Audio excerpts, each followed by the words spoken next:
آیت نمبر ہے 102۔ بسم اللہ الرحمن الرحیم۔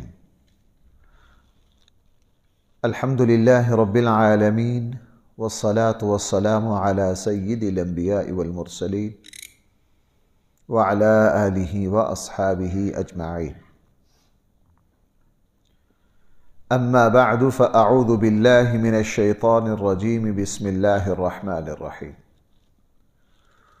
وآخرون اعترفوا بذنوبهم خلطوا عملا صالحا وآخر سيئا عسى الله أن يتوب عليهم إن الله غفور رحيم۔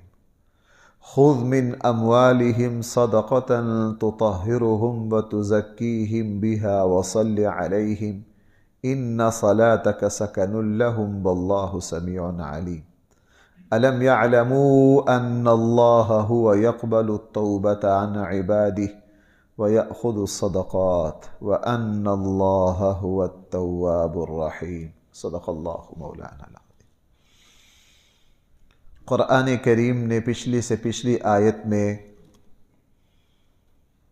امت مسلمہ کے سب سے اعلیٰ ترین مسلمان صحابہ اکرام کا ذکر کیا، اس کے بعد منافقین کا ذکر کیا، اس کے بعد ایسے عام مسلمانوں کا ذکر کیا جن کی نیکیاں برائیاں گڑبڑ ہیں، نیک عمل بھی کرتے رہتے ہیں اور بیچ میں کمی کوتاہیاں بھی کر جاتے ہیں۔ قرآن کریم نے ان کے بارے میں فرمایا وَآخَرُونَ اعْتَرَفُوا بِذُنُوبِهِمْ، دوسرے کچھ لوگ وہ ہیں جنہوں نے اعتراف کیا اپنے گناہوں کا۔ بعض صحابہ اکرام ایسے تھے غزوہ تبوک سے پیچھے رہ گئے تھے، حضرت ابو لبابہ جیسے، انہوں نے صاف لفظوں میں اللہ کے نبی سے معافی مانگی کہ ہمارے پاس کوئی عذر نہیں ہے، ہم اپنی نالائقی سے پیچھے رہ گئے۔ وَآخَرُونَ اعْتَرَفُوا، دوسرے کچھ وہ لوگ ہیں جنہوں نے اعتراف کر لیا بِذُنُوبِهِمْ، اپنے گناہوں کا۔ اپنے گناہ کو مان لینا، اپنے قصور کو تسلیم کر لینا، اپنی کمی کوتاہی اور نالائقی غفلت کے لیے دلیل اور ہیلے بہانے نہ تراشنا، یہ بھی ایک طرح کی توبہ ہے۔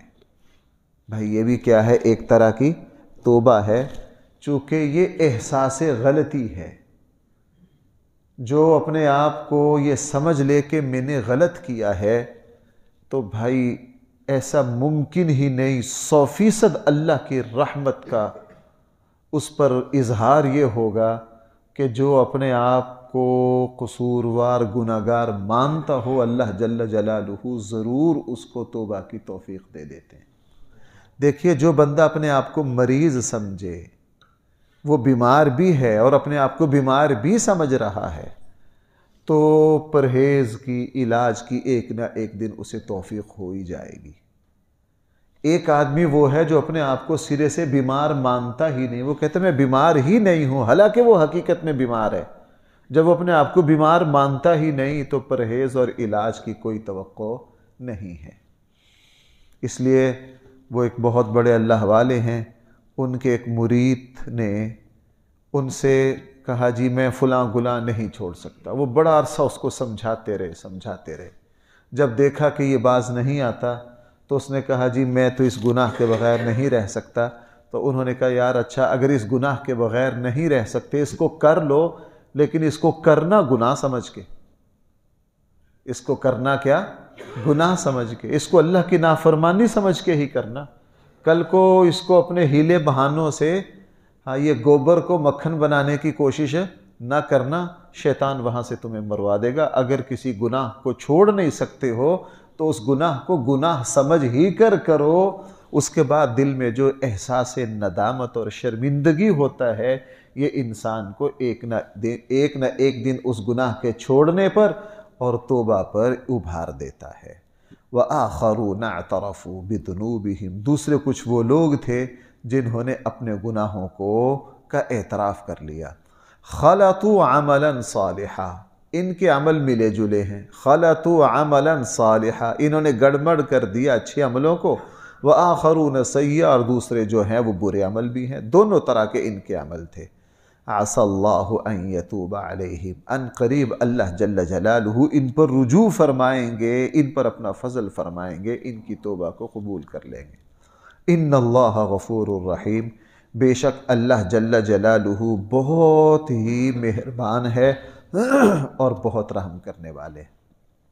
آگے فرمایا خذ من اموالہم، آپ ان کے مالوں میں سے صدقہ زکوٰۃ کو وصول کیجئے، تطہرہم، اور ان کو پاک کر دیجئے، وتزکیہم، اور ان کی تربیت کر دیجئے، وصلی علیہم، اور ان کے لیے دعا مانگیے، ان صلاتک سکن لہم، بے شک آپ کی دعا ان کے لیے باعث سکون اور عزت ہے۔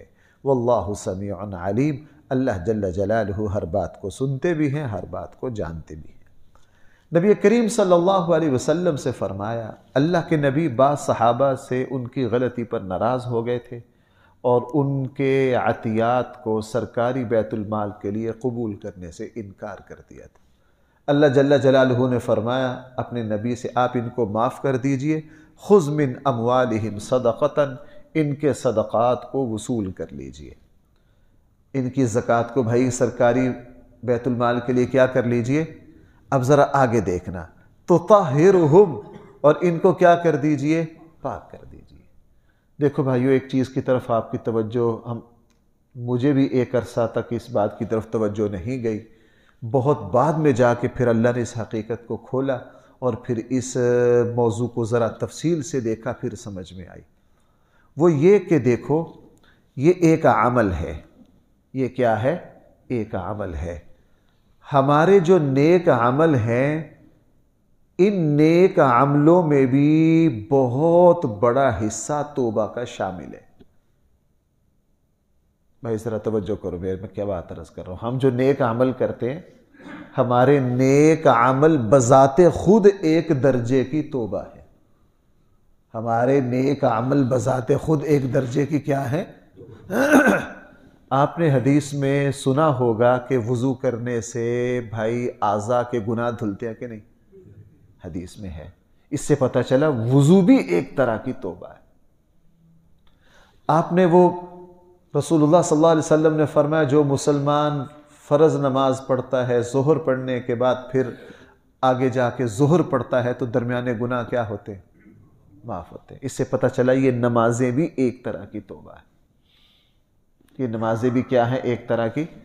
وہ حدیث سنی ہوگی آپ نے کہ ایک عمرہ دوسرے عمرے کے درمیانے گناہوں کو کیا کر دیتا ہے؟ اس سے پتہ چلا کہ عمرہ بھی ایک طرح کی توبہ ہے، اس سے بھی گناہ معاف ہوتے ہیں۔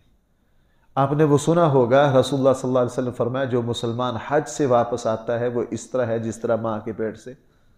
اس سے پتہ چلا حج بذات خود بھائی کیا ہے؟ ایک طرح کی توبہ ہے۔ رمضان میں آپ علماء سے ایک صحیح حدیث سنتے ہیں، من قام رمضان ایمانا واحتسابا غفر له ما تقدم من ذنبه، من صام رمضان ایمانا واحتسابا غفر له ما تقدم من ذنبه۔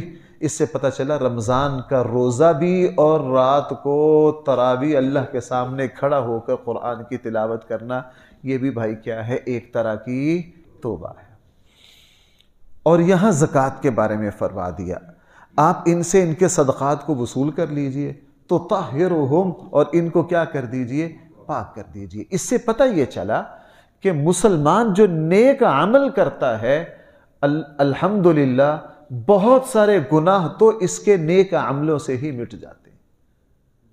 اسی لیے وہ جو ہے ان الحسنات یذہبن السیئات، نیکیاں قرآن کریم سورہ ہود میں فرما رہا ہے ان الحسنات یذہبن السیئات۔ اسی لیے رسول اللہ صلی اللہ علیہ وسلم نے ایک صحابی کو نصیحت فرمائی تھی کہ اگر تجھ سے کوئی گناہ ہو جائے تو گناہ ہونے کے فوراً بعد تو کیا کر لے؟ نیکی کر لے، تاکہ تیری نیکی اس گناہ کو مٹا دے۔ صحیح مسلم میں ہے، ایک صحابی رسول اللہ صلی اللہ علیہ وسلم کے پاس آئے، ان سے ایک اپنے باغ میں گناہ ہو گیا تھا، انہوں نے اس کا ذکر کیا رسول اللہ، اور پھر نماز کے بعد بڑے شرمندہ ہو کر حضور کے پاس ہے، اللہ کے حبیب مجھ سے یہ گناہ ہو گیا۔ رسول اللہ صلی اللہ علیہ وسلم نے ان سے فرمایا کہ تو نے اب میرے ساتھ نماز پڑھی ہے کہ نہیں؟ انہوں نے کہا جی میں نے آپ کے ساتھ نماز پڑھی ہے۔ فرمایا جو تو نے میرے ساتھ نماز پڑھی ہے، اس نماز کی برکت سے تیرا وہ گناہ معاف ہو گیا ہے۔ توبہ نعوذ باللہ، میں یہ نہیں کہہ رہا ہوں بھائیو، میں یہ نہیں کہہ رہا ہوں کہ لوگوں کے حقوق مار کے دنیا آخر میں جا کے نیک ہو جائے، میں یہ نہیں کہہ رہا ہوں، دونوں میں زمین و آسمان کا فرق ہے، زمین و آسمان کا فرق ہے۔ اب ذرا اگلی بات سمجھیے، نیک عملوں سے جو گناہ مٹتے ہیں، جس کو میں اپنے لفظوں میں یوں تعبیر کر سکتا ہوں عملی توبہ، بھائی کیا ہے؟ عملی توبہ، اس کا تعلق جو ہے وہ اللہ کے حق سے ہے، بندوں کے حق سے نہیں ہے، اس کا تعلق اللہ کے حق سے ہے۔ ہمارے یہاں یہ بہت بڑا قصور، ساری زندگی خرافات اور کرپشن اور رشوت اور پتہ نہیں کیا کچھ کر کے آخری عمر میں جا کے نماز لگ جاؤ پڑھنے، بہت اچھا، برا نہیں، بہت اچھا کیا جو تم واپس پلٹ رہے ہو، لیکن جو لوگوں کا حق مارا ہے وہ اس نماز سے معاف نہیں ہوگا۔ حقوق العباد کا معاملہ الگ ہے، دونوں باتیں الگ الگ یاد رکھنی چاہیے، گڑبڑ نہیں کرنا چاہیے۔ تو اس آیت سے یہ پتہ چلا کہ نیک عمل بذات خود بہت سے گناہوں کے مٹنے کا سبب ہے۔ اللہ کی توفیق سے جو مسلمان نیکی میں لگا رہتا ہے، نماز پڑھ رہا ہے، گناہ اس کے بہت سارے گناہ جو ہیں، بہت ساری جو سیئات ہیں، بہت ساری جو نحوستیں ہیں، وہ نیک عمل کی وجہ سے مٹ جاتی ہیں۔ تو نیک عمل بذات خود ایک طرح کی توبہ ہے، اور مجھے یوں لگتا ہے کہ یہ ایک باعمل مسلمان کو یہ بات بہت سکون دیتی ہے کہ میرا جو مسلسل عمل ہے یہ بھی میری گناہوں کی معافی کا ذریعہ ہے۔